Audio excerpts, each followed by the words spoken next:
Imagine if one day you open social media to discover people calling for witches to be burned at the stake. Now also imagine that when you open social media, it was conservative political commentators offering people to hunt down witches, and they even give you a book on how to identify them. Naturally, you'd probably have a feeling of bewilderment, and that is exactly what I felt when I saw Candace Owens flashing a book called The Talmudic Jew that accuses Jews of weird things such as blood libel. The book The Talmudic Jew was originally written in German by August Rohling in 1871. The book flamed anti-Jewish rhetoric that would directly cause widespread mass hysteria and contributed to conspiracy theories that were used in trials, such as the infamous blood libel that took place in Tisza Eszlar, Hungary. And I'm going to explain this trial as the conspiracy theories used in it are akin to those that were used during the witch trials and are almost identical to the rhetoric that Candace Owens is spewing some 200 years later.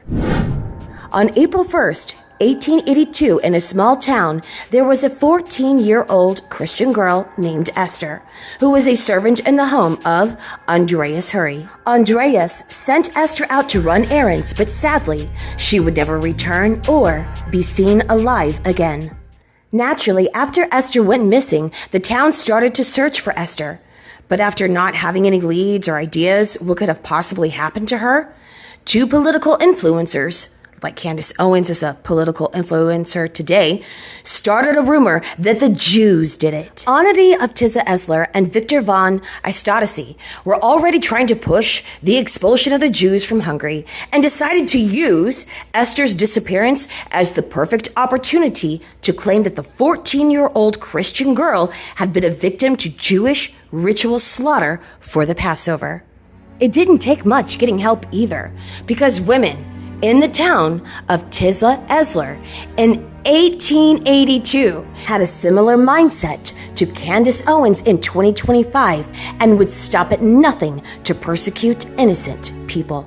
They even coerced and coached Jewish witnesses as young as 5 years old to provide false and yet graphic details of Esther being ritually killed. They knew they were lying, but they didn't care because their hate was stronger than their morals or the obligation to be honest. These women were crazy. They gave the 5-year-old witness sugar, money, presents, and all they could in order to coach the child to say he saw specifics, such as an incision made in Esther's neck in order to drain her blood. Now, the townspeople could have stood up to these women. They could have called them out for coercing a 5-year-old, but they didn't, because when people are cowards, when they're scared, or when they simply don't care about Jew hatred, they'll turn the other way and make up any excuse in their mind in order to not address it. And sadly, we still see this today. And the people who refuse to condemn Candace's truly vicious attacks, and some of them are speaking here, are guilty of cowardice. Yes, cowardice. The lies in this blood libel didn't end with the 5-year-old, however. After beatings, wrongful imprisonment, and torture of several Jews in the community, they also got others to say that Esther was being used as a Shabbat goy. And for context, a Shabbat goy is a non-Jew who performs tasks forbidden to Jews on Shabbat. So they use this idea to say, well, Esther was in a Jewish home because she was a Shabbat goy. Although that never happened, it's just simply what they tortured Jewish witnesses to say happened. Essentially, they were trying to paint Esther as a Jewish slave, something Candace Owens believes Jews want to do to all non-Jews. Values that exist outside of the Talmud. You describe yourself as a Talmudic Jew, and I've learned what's in that Talmud, and I encourage other people at home to learn what is in that Talmud so that you know what Ben thinks of you, because he doesn't just hate me, he hates you too, white men. He hates all black people, okay? If he's following the rules of the Talmud, I mean, when I say hates, they think that we're animals, that they have a right to own us, that they have a right to make us worship them, that they have a right to lie to us, that they have a history of slavery, because that wasn't exactly a white men sport, okay? Jewish people were the ones that were trading us. Jewish people were in control of the slave trade. They've buried a lot of it. And just as Candace Owens lied about Jews, seeing non-Jews as nothing more than slaves and hating them and viewing them as animals, obviously they also lied about Esther being a Shabbat goy.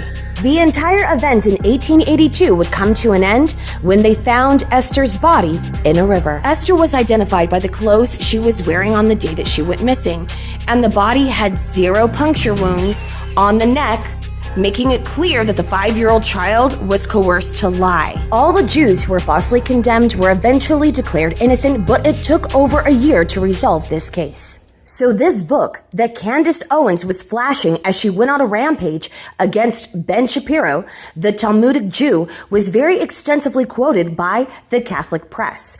Candace Owens is also Catholic, but it did not become a political force until the appearance of antisemitism, especially until the Tisza Eszlar affair. At this time, Franz Delitzsch, a Christian, defended Judaism against the attacks of Rohling.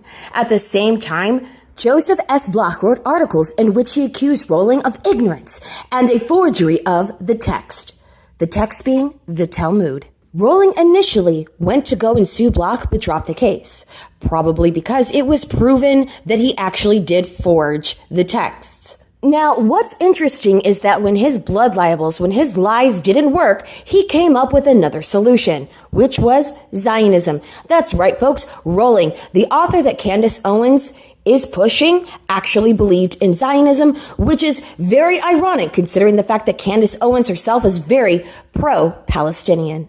The author that Candace Owens is pushing became a disgraced theologian. In his obituary, it even states that Emperor Franz Joseph dismissed him once it was proved that he forged Jewish texts in connection with a ritual trial. It also states that Rohling had been living in poverty for many years before his death. When you hate so much that you lie and create mass hysteria, it doesn't work out. Candace Owens, she'll have her moment of falling to the bottom, no differently than Rohling, but the damage caused in the process is profound. Now let's discuss this idea that Jews just want non-Jewish slaves, because that's one of the venomous propaganda pieces of absolute malarkey that Candace was pushing, right? Jews do not see non-Jews as their sole purpose just to be slaves for Jews. That's not a thing. In fact, the goal for non-Jews, according to Judaism, is very, very simple. It's to create righteous societies in which humanity recognizes the oneness of God. That's it. That's all. It's the no-hide laws. And Christians, for the most part, are doing a good job at helping to create those righteous societies. There are so many paranoid delusions about how Jews see Gentiles. Like, look at this trial with this 14-year-old girl, okay? They said that she was a Shabbos goy, a Shabbat goy. Let's talk about that, all right? Shabbat goys are not allowed. There are no shortcuts in Judaism. And what do I mean by shortcuts? You can't just use Gentiles and non-Jews to do something for you on Shabbat because you yourself failed to do it. They know this, they believe this, they teach this. If you did not get something done prior to Shabbat, you can't just make someone else do it because that's just rule bending in a way that's not authentic to the purpose of Shabbat. The idea is that there is a rejuvenation of creative energy that the Shabbat restores. Why else do you think that there is no writing or artistic work done on Shabbat? Think about it, okay? After God created for 6 days, he rested. He created for 6 days, right? However, in Genesis, it does not say God did work, which is avoda in Hebrew, but rather it uses the word malacha, which is a type of materially creative work, which is a big difference. A Rabbi Judah Dardick explains this in an article featured in Jweekly that I'll leave a link to in the description so you guys can educate yourself more on that. But the bottom line is that using a non-Jew to perform materially creative work on Shabbos is not allowed. That's the bottom line. Of course, the Jew haters that were convincing Jews in the community to state that they were using Esther as a Shabbat goy wouldn't know anything about the Hebrew words or the variations or the difference because all they really had was lies and conspiracy theories told by people like Rohling. Thankfully, a lot of those lies are no longer being believed. There are Christians who are taking a stand against Candace Owens no differently than there were Christians who took a stand against Rohling. And it's really important to be on the right side of history. I know we hear that phrase all the time. It's almost overused. Nobody cares anymore. But for the Christian community, I would just have to ask, are you going to be a Christian like Franz Delitzsch, who successfully defended Jews and debunked the lies by Rohling, or are you going to be like the people who engaged in the witch trials and like the women who fed a 5-year-old sugar in order to falsely condemn the innocent?